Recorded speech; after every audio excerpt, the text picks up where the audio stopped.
Coucou! Ya, nabai na osala bino schéma pour la glande thyroïde. Lelo tolobela otobenga glande thyroïde. Glande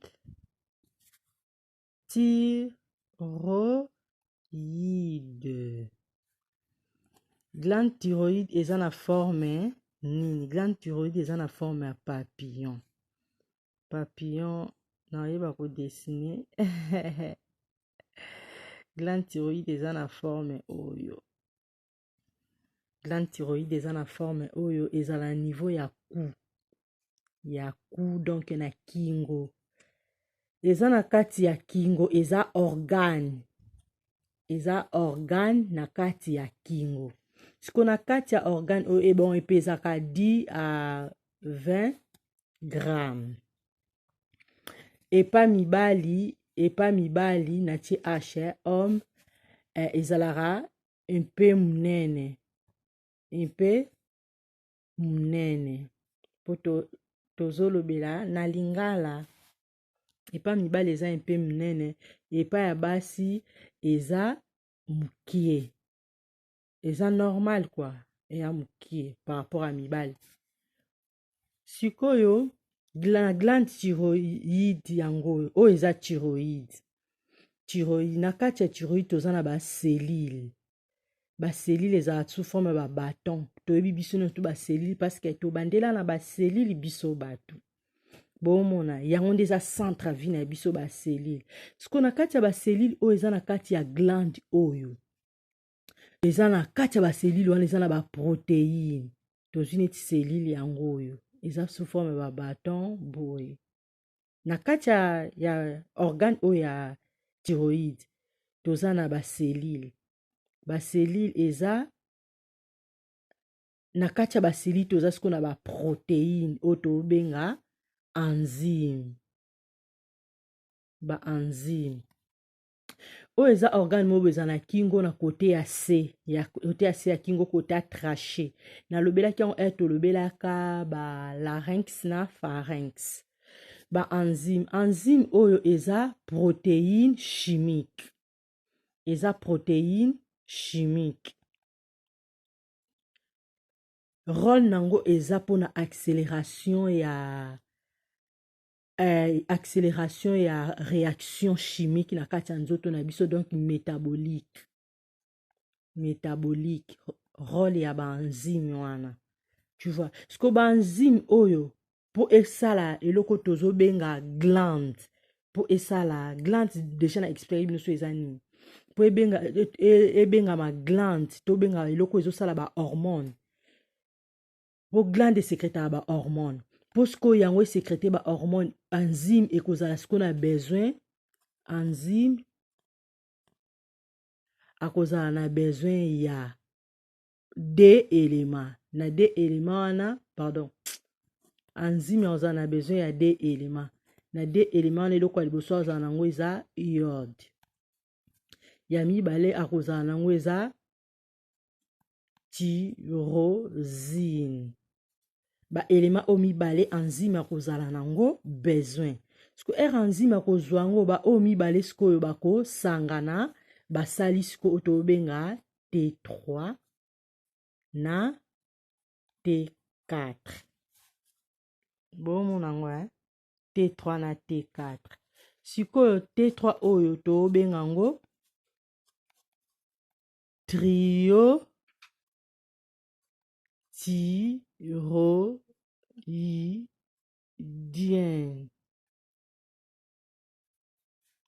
T4 tozobenga ngo thyroxine. Bozo comprendre. Siko RSL ba T3 na T4 oyo esela ngo na nguya ya nini? Parce que na lobaki biso makambo nyonso to elekela biso ebandaka na cerveau. Ebandaka na cerveau. Siko na cerveau tozwi neti cerveau yango. Tozwi neti cerveau yango. Na kati ya cerveau toza na ba glande. Nde na lobaki toza na ba hypothalamus. Hypothalamus.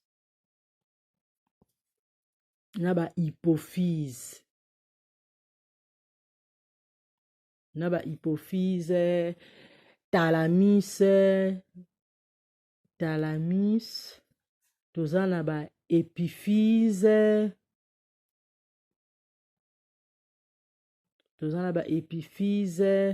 tu vois. Sikoyo hypothalamus nde mokonzi na bango, tu vois. Hypothalamus o siko akobimisa hormone moko boye na kati na ye, akobimisa hormone moko boye na kati na oyo tobenga TRH. Siko hormone oyo akobimisa na kati na ye wana, yango eza bastimulaka ya oyo ya thyroïde kwa ba hormone. Yango nde sikoyo ekopesa nguya po ebimisa ba T4, T3 na T4. Donc ekosala ndenge nini? Oyo siko R akobima awa. Siko na nguya na ye nde ba T3 na ba T4 oyo babimi. Siko ba T4 R babimi wana ezaka na thyroïde, mena nguya ya cerveau. Siko R babimi eza nanuka na kati ya thyroïde. Ba T3 na ba T4 wana. Siko ekoleka siko na canal moko boye. Tobenga ngo canal folliculaire. Donc tobenga ngo canal de la lumière folliculaire. Na canal la lumière folliculaire eza neti ba mire moko boye, eza neti tunnel moko boye, mais eza rond. Tu vois, siko ba T3 na T4 bako balade wana. Na lobaki T3 ezala actif, T4 ezala désactif. Donc T4 azwaka nguya mingi na makila, mais po ezwa nguya wana fois baluka T4 a se convertir na T3. T4 po azwa nguya fois se convertir na T3 po akoma actif. Siko ero balade awa na lumière folliculaire, après eroya awa. Eye awa na thyroglobuline. Eye awa na thyroglobuline ekofanda awa na thyroglobuline akobomba bango. Abombi T3 na T4 oyo. Siko akozela signalisation ya cerveau. Siko cerveau ako tinda oyo. Otobenga TRH. Ako tinda yango akende siko na hypophyse. Siko oyo akoya awa na hypophyse atoke koko.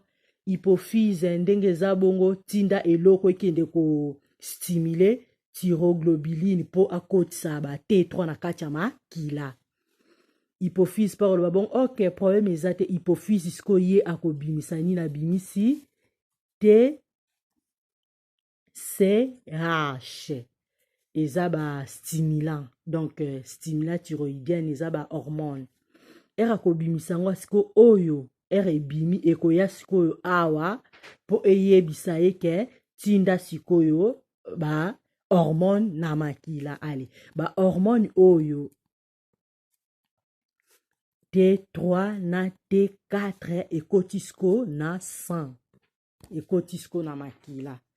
Namoni ke bo comprendre ti wana, hein? Nayebi te so bo comprendre ti wana, nayebi te so bo comprendre. Bomona. Donc wana siko to komi na sang. Bomoni siko nde makambo nyonso elekelaka. Elekelaka bongo. Donc po akoma tina ndenge to komi awa, donc po akoma tina kati ya makila, tout ça. Elekelaka boye. Nayebi ke bo comprendre ba oba kokai ko comprendre nga très bien vraiment. Donc pour le moment sikoyo ekoti siko na kati ya makila po epanzana po kinde siko ko régulariser po na esunga biso toza na bonne santé, toza la très bien. Donc eza sous forme na lo baneti ya cycle moko boye, eza ka neti ba cycle ya mibali kwa, ba cycle ya gonadotrophe, ba cycle ya gonadotrophe,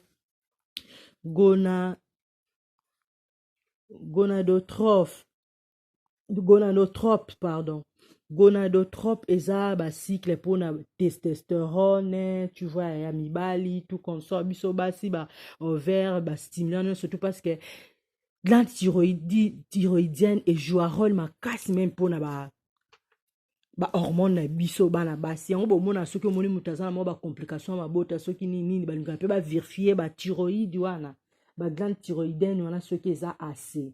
parce que ce que ça accepté na makila bien siko glande thyroïdienne wana ce que komi na makila tu vois ce que komi na makila donc nalobaki esala eza sous forme bacycle nde toza na bacycle ya gonodo trope tu vois bacycle na biso basi ezotourne te etourne ezosalema sous forme ya bacycle siko bacycle wana nde yango tobengaka axe yango tobenga axe thyréotrope cycle ya glande thyroïdienne tobenga yango axe thyréotrope tu vois esala sous forme bacycle sikoyo soki ekomi ebele na makila bahormone etondi donc ekoyebisa hypothalamus nga na awa natondi sava kofabrike lisusu te mpo nga awa natondi nga awa nakomi na ngai bien donc problème moko eza te sikoyo soki eleki ebele glande thyroïdienne soki eleki ebele na makila bahormone eleki ebele ekopesa mutu hyperthyroïdie ekopesa mutu hyperthyroïdie soit ekopesa mutu hypo soki eza ase te eza ebele te na kati ya makila ekopesa mutu hypothyroïdie bozo comprendre siko oyo eza soki bahormone eza ebele soki eza ebele eleki oyo eza soki bahormone eza vraiment te eza mokie oyo soki bahormone eza mokie nde kopesa bongo siko awa ifo tolinga toyeba sikoyo baeffet général ya bahypothyroïdienne ya bahyperthyroïdienne fo toyeba sikoyo tobandi na osiko tokoti na deuxième partie na biso ya video tokoti na deuxième partie na biso po toyeba sikoyo généralité ya baeffet ya hormone thyroïdienne toza na baeffet ya bahormone thyroïdienne baeffet nango sikoyo eza nini mpo toyeba sikoyo baeffet nango mpo nalobaki glande thyroïdienne eza très très très important mpo na biso eza vraiment très important nazokosa bino te donc mpo toza na bonne fonctionnement eza nde yango mutu esalaka bongo na kati ya baorganisme na biso eza mpona mpe hormone ya croissance ya testostérone lokola batestostérone bainsuline baglycogon tu vois eza ndenge moko barole nango parce que eza vraiment très puissant kati na banzoto na biso T3 na T4 tu vois eza vraiment puissant donc eza eloko ya konéglige te siko eloko ya liboso tokozala na baeffet ya hormone thyroïde eloko ya liboso 1 toza na augmentation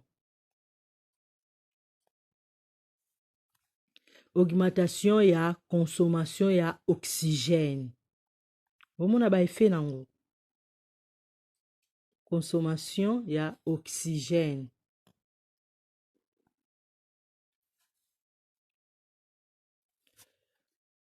mutu nyonso toyebi oxygène azocomprendre eloko na lobi omona bozocomprendre yango très bien eloko na lobi parce que ndenge na yebi kaka glade oyo eza tellement important siko oyo eza plus visible epai ya bato baza na baproblème ya hyperthyroïdie bango nde bazala mingi na augmentation ya consommation ya oxygène bango nde bato bazala yango plus bocomprendre ya eza mpe au deuxième siko tokomi eza na catabolisme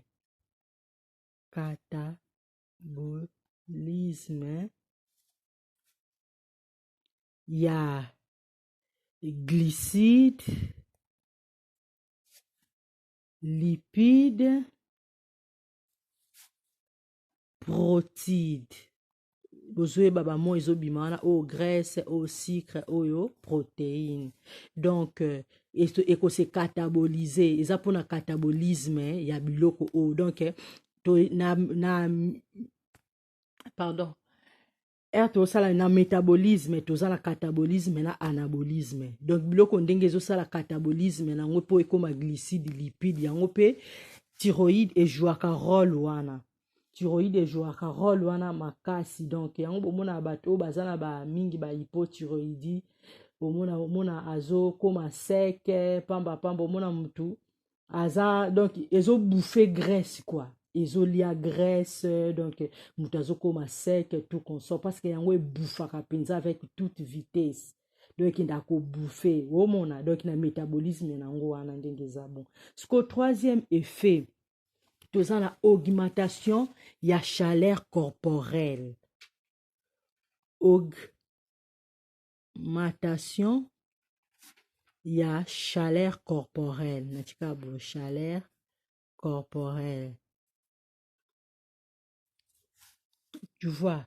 Donc mutu mususu oyo aza en bonne santé thyroïdienne donc oyo aza normal ako sentir normal. Mutu aza normal ako sentir normal. Mais oyo aza normal te akondo yo kaka chaud. Akozana trop chaud soit trop froid. Tu vois. Akozana soit na malili makasi andoyoka soit pamba malili makasi to soit pamba chaud makasi. Et pas mutu azana ba problème ya thyroïde wana zana hypothyroïdie, tu vois. Soit hyperthyroïdie, tu vois. Mutu wana koma bongo mususu omona ko transpirer. Ako transpirer makasi vraiment mingi et pourtant ça il musala makasi te. Tu vois. Donc ezo jouer rôle pepo na température tout consort thermogénèse et sa température tu vois ya siko quatrième effet tozana augmentation ya débit cardiaque tozo comprendre biso no tout débit cardiaque eza nini na motema cardiaque biso to comprendre eza nini siko cinquième eza nini aozana effet ya stimulant ya réveil attention appétit éveil attention tu vois donc tu ozo conduire mutuka oyebi ke nazo conduire mutuka eza grâce pe ya thyroïde omona ba effet ya thyroïde ti ozolia ozozana ba appétit eza grâce ya ba glande thyroïdienne ya glande thyroïdienne ozolamuka donc tout ça eza grâce nango omona sixième toza na nini toza na concentration normale ya hormogène thyroïdienne na kati ya makila donc eza vraiment nécessaire pour na bon fonctionnement ya santé humaine ya santé na biso bato eza vraiment très important yango nazoyebisa bino yango basala yango pamba te batinda bamédecin batinda bino pamba te mpo boni tosala baexamen wana bomona donc eza tellement très bien esungaka mpe mpona croissance epa mwana to nourrisson tu vois fœtus baos na ye tout consort siko septième toza na concentration normale ya forme ya thyroïdienne eza vraiment nécessaire pour la maturation cerveau poumon et pas fœtus yango wana eza septième cerveau poumon et pas fœtus pour la maturation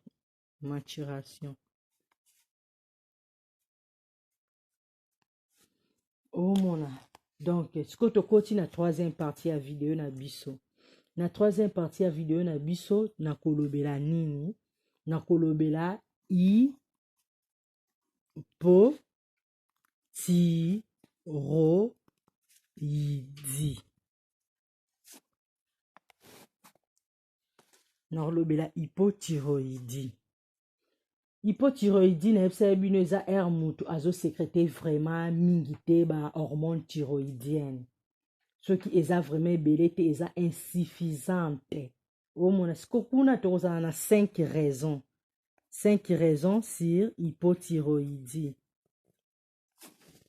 raison ya liboso toza na manque d'apport d'iode donc ekozala te manque d'apport d'iode. Donc apport d'iode ekozala vraiment te. Iode ekozala vraiment mingi te na makila. Nalobaki iode te trouve yango mingi na ba mai, na ba poisson, ba mbisi, biloko kolia, tu vois na ba aliment, tu vois na ba pays mususu, tu vois baza déjà na iode na kati ya mai na biloko eza déjà bien, mais ba pays mususu omona baza pe na manki nango, tu vois donc yango wana nde sikoyo problème ozomona. Donc CNTP ça. Donc absence ya oyo to manki nango. Yango raison ya liboso pona hypothyroïdie. Ya mibale toza na inflammation. Bomona ba danger nango sikoyo inflammation ya thyroïde. Inflammation ya thyroïde o yango eko causer goitre ou cancer ya thyroïde. Ou cancer ya thyroïde. Ici déjà awa, oh là là.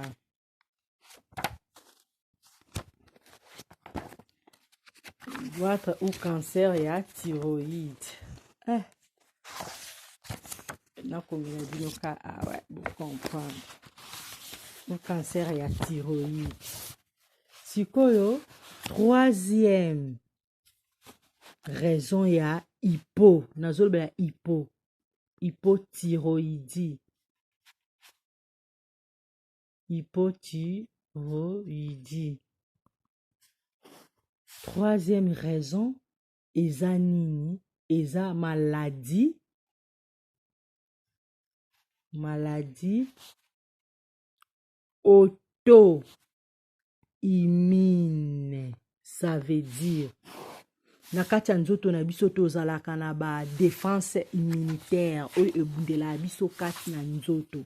Sur ba défense immunitaire nzoto no moko ebalukeli yo. Omona. Donc oli ebundela yo ekomi ko bundisa yo lisusu. Donc ebalukeli yo ekomi ennemi na yo pe ekopeso ba maladie et que créer maladie kuna na thyroïde. Vous voyez? Ya na bakisi mususu oto zora tokokoma. Tu vois? Donc système immunitaire yango moko zo attaquer yo lisusu et attaquer sous thyroïde na yo et belisi yango lisusu vraiment. Akomi ennemi na yo. Vous voyez? Quatrième eza déficit ya ou manque. Déficit ça veut dire manque. Manque ya antéhypophyse. Antéhypophyse eza partie intérieure ya hypophyse. Donc hypophyse eza na anomalie ezokoka ko sécréter te. Tu vois? Ya. Donc ekoka ko sécréter oto benga TSHT. Po yango nde mute sécrétaka yango. Tu vois? Ale ekoza na problème po eza protéine stimulant. Ekoka suko stimuler te donc ekoka suko relâcher ba hormone thyroïdienne na makila te. Donc c'est ça, okoma na problème nango. Cinquième, eza otobenga dopage. Dopage, ça veut dire quoi? Bato ba mila ba stimulant. Ba produit anabolisant. Batouana ba mibal obomona ba mibal de rêve azana ba paquet atonda boye azo sala acte sexuel ozomona azo umela makasi ba mela ba stimulant oyo bazo mela ba stimulant to benga ba dopage azo sala sport makasi bozo kumisa yete amela kikisi bomona bino sko bomona ngone ti bato a rêve boye non po ba bela ka ba ebisa bino te kinda osesa ba examen est-ce la kisaka yo ba examen salaka non. Vous voyez? Donc baza batu ya kolanda te, il faut que ça la très attention. Omona parce que ba komaka na ba problème ona zotanga oyo. Ba raison ona otanga dopage eza vraiment bien te ba réaction ana parce que ekosala ndengeni yoko bakisa. Omona hypothalamus atinda ki déjà ba biloko esali bien eza déjà rempli. Eza rempli bien. Yo obakisi o akisi ya kobakisa. Siko hypothalamus a recomprendre ndenge nini ngai na sali déjà makambo nange eza aseme na moni kuna eza déjà rempli. non non non non akosala nini akopema akozwa repo akotika kosala siko ere hypothalamus akotika kosala yoko bando utilize kaka bakisi wana siko soki ke osali kotika bakisi wana omona hypothalamus mpo azonga ekozwa ta mpo azonga omona mpe swati akozonga mpe te il faut kaka utilize bakisi wana mpo okozala lisusu na bahormone thyroïdienne te omoni problème il faut kosala très attention mpona badopage eza bien te nazokosa bino te eza vraiment bien te il faut kokeba mpona yango vraiment nazokosa bino te eza eloko moko ya bien te bahormone wana oyo babakisaka wana eza bien te tu vois hypothalamus akomprendre yango te aloba me ngai nasali déjà bahormone na ngai ebele me ndenge nini akokoka korelache esu te akokoma faible donc soit akokoma faible soit akozala nango lisusu te soit ekoya nsima mais faible donc yo moko il faut bakisaka yango yango mona bato misusu bakrea baproblème bango moko mona azokoka lisusu te c'est dit à ça il ne faut pas exagérer donc ce n'est pas bon babiloko abongo ce n'est pas bon omona sikoyo oyo na sisi mpona mpona baeffet ya hypothyroïdienne sikoyo tozwi basymptôme soki oza na hypothyroïdie sorry soki oza na hypothyroïdie okozala na nini okozala na léthargie okozala na prise de poids basymptôme nango nakoma mpo bocomprendre symptôme ya moto aza na hypothyroïdie symptôme prise de poids wana sikoyo ekosalema pourquoi prise de poids oyo ekosalema par diminution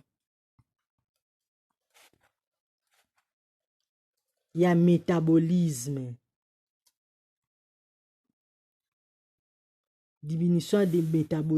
donc brûler bacalorie mokie tu vois brûler calorie biso tout oyebi brûler bacalorie mokie après okosani okobanda kolia ebele okobanda kolia pamba okobanda kolia pamba ezomatiso poids ezopeso poids makasi parce que ozolia mingi parce que bagraisse ezotumbama mokie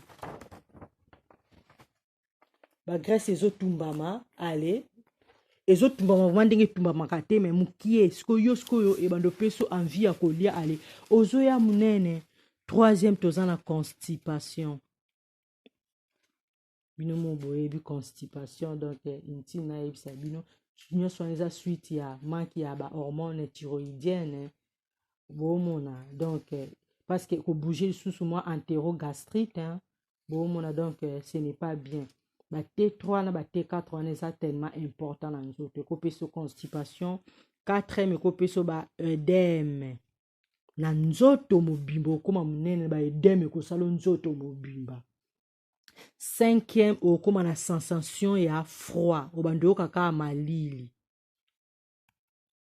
obando comprendre toujours kaka malili pamba donc ekobese nini thermogenèse na yo thermogenèse ekozala bese donc le yoko bando yoka malili 6e eza nini shiti ya suki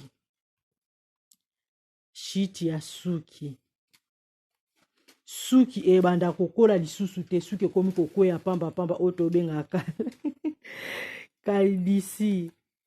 calvitie eza nango vraiment dangereux te mais tala kaka suki ekwea ko pamba yaya eza pe bien te 7e ememelo anémie tu vois ememelo anémie wana mpona hypothyroïdie omoni biloko ekomemela yo yango oyo mpona yo kokoma sec ata ofandi kaka bomona mpo ezokoma sec makasi ce n'est pas bon sikoyo tokomi na hyperthyroïdie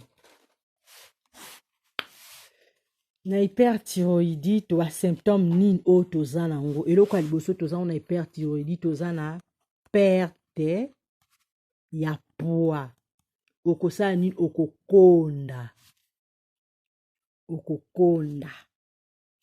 okokonda mpona nini okokonda mpona augmentation ya catabolisme intolérance par chaleur wana tu vois thermogenèse tu vois air ekomata donc okobanda ko transpire mingi obanda kokonda obanda kotoka ate osali mosala makasi te omonaka kotoki bomona bato mosusu asali mosala makasi te me azotoka tu vois eza di mpe na yango okozala na bachaleur donc ozotoka donc chaleur kotoka kokonda ozokonda okozala na agitation okozala na tachycardie tachycardie ça veut dire motema ebanda obeta mbangu motema ebanda obeta mbangu ekende mbangu donc okoma na tachycardie donc motema ezobeta mbangu okoma na arythmie cardiaque bozo comprendre nini elakisi okoma na arythmie cardiaque de okoma na bafièvre esalo bafièvre okoma kotremble kolenga donc kolenga baagitation nyonso wana eza bien te après côté ya inflammation oyo nayebisa ye bino inflammation manke ya biloko oyo nyonso to koleka ya biloko oyo nyonso soki eleki ebele ba hormone thyroïdienne ekosalelo oyo tobenga goitre na bainflammation nango toza na goitre na bacancer goitre oyo sikoyo esalemi kati na thyroïde oyo ekosala nini ekovimbisa thyroïde evimbi omona kingo evimbi po après yango ekokoma cancer vous voyez siko ere kingo ekovimba bongo obanda oyoka badouleur obanda oyoka pasi na kingo siko evimbi mosusu mpe mona azoyoka pasi te me kingo evimbi siko ere okende komona médecin akosalelo nini eloko ya liboso médecin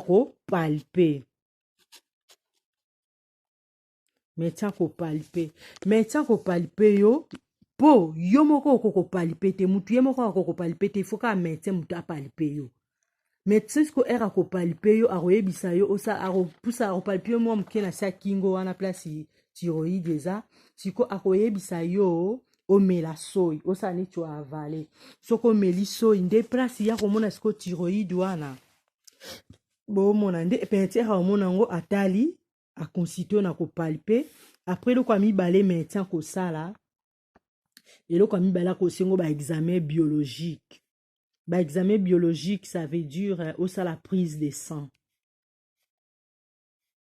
okosala prise de sang wana mpo batala ba T3 ba T4 na yo TSH bahormone na yo thyroïdienne batala yango soki eleki ebele to eza mokie tout consort yango bakotala bayeba bato nango yango kosala baprise de sang wana yango basenga mpona yebisa bino eza mpe na baproblème mpona biso bato mpe bato misusu mpe mpona makambo ya kobota mpo na biso bato bomona après médecin oyo akosala elo échographie akosala échographie mpo atala kingo wana atala soki kingo wana ezwi nini eza ndenge nini tu vois po ere akoopera yango kwa omona après médecin oyo nazoba badiagnostic médecin akosala après médecin akoluka asala soit asali o ponction akosala ponction oyo tobenga cytologique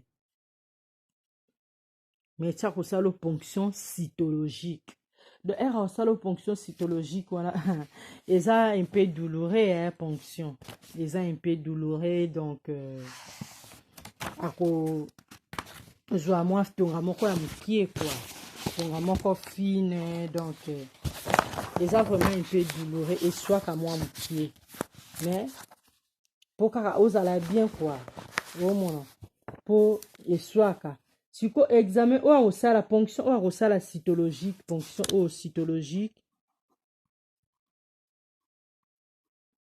ponction oyo nazobenga cytologique akosala yango mpona nini nayebi ke eza mwa pasi ezalaka pasi esalaka pasi parce que il faut aprélever cellule oomona oyo tozobenga nodile